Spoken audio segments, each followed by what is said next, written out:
Hindi lang isa, kundi 3 beses nang na-videohan ang isang lalaki habang nakikipagtalo sa 3 magkakaibang driver. Sa 2 insidente, naglabas pa siya ng tila patpat habang naninigaw.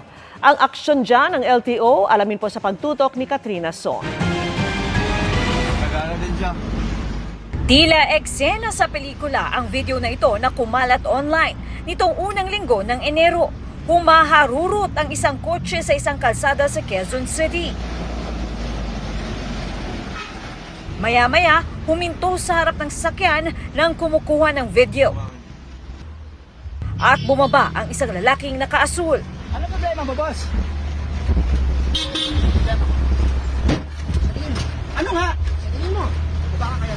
Baba. Sige, baba ka kaya, baba. Di. Baba!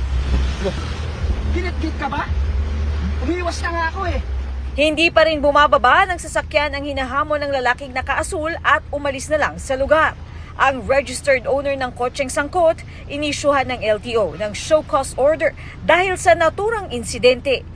2 raw ang nakikita nilang paglabag, obstruction of traffic at improper person to operate a motor vehicle na ang parusa ay kanselasyon ng driver's license. Nananawagan ng LTO sa registered owner ng sasakyan na makipagtulungan sa investigasyon.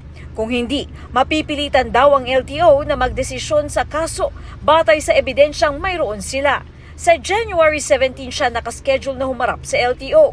Pero bago pa man yan nangyari. Nitong weekend, kumalat naman ang isang bagong video. Naglakad ang lalaking nakasando papunta sa kanyang kotse at naglabas ng tila isang retractable baton at lumapit sa nagbe-video. Mali ka na nga, ipipilit mo? Sagot. Saan ka magpasensya na? Sagot! O, pasensya na. Sagot! Pasensya na ka ako. Wala ka mali ako, wala. Ang layo-layo naman, Brad. Sumagot ka muna. Ang layo-layo. Mabilis yung takbo ko, mabilis. Batay sa video, ang sangkot sa sasakyan ay pareho ang plate number ng sasakyang nasa naunang video. Naghahamon ng away mo. Kung gusto mo, sa enforcer na lang tayo. Sa enforcer tayo, mag-police na lang tayo. Isa pang video ang lumabas kung saan kita rin ng isang lalaking may hawak ding baton at nakikipag-away sa nagmamaneho ng isang van. Batay sa video, pareho din ang plate number ng kotse sa mga naunang video.